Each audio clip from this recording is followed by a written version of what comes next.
భారీ వర్షాలు వరదలతో ఉత్తరాది వణికిపోతోంది. ఢిల్లీ, హిమాచల్, మహారాష్ట్ర, గుజరాత్ లో కుండపోత వర్షాలు కురుస్తున్నాయి. ఢిల్లీ, ముంబై మహానగరాల్లో పలు విమాన సర్వీసులు కూడా రద్దయ్యాయి.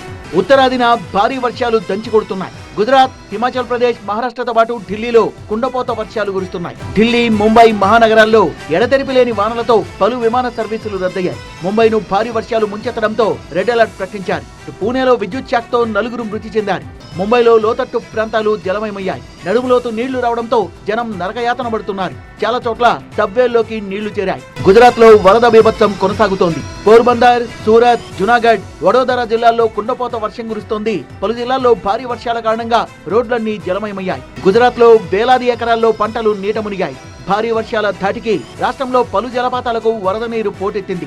దేశ రాజధాని ఢిల్లీని కూడా భారీ వర్షాలు ముంచెత్తుతున్నాయి. ఎడతెరిపి లేకుండా కురుస్తున్న వర్షాలతో రోడ్లన్నీ జలమయమయ్యాయి. ఢిల్లీలోని CP outer circle, Motibagh, ring road ప్రాంతాల్లో రోడ్లపై మోకాళ్ల లోతు నీళ్లు నిలవడంతో ట్రాఫిక్ జామ్ అయి వాహనదారులు ఇబ్బందులు పడుతున్నారు. హిమాచల్ ప్రదేశ్ కులు జిల్లాను ఆకస్మిక వరదలు ముంచెత్తడంతో మనాలి లేహ్ జాతీయ రహదారిని మూసేశారు.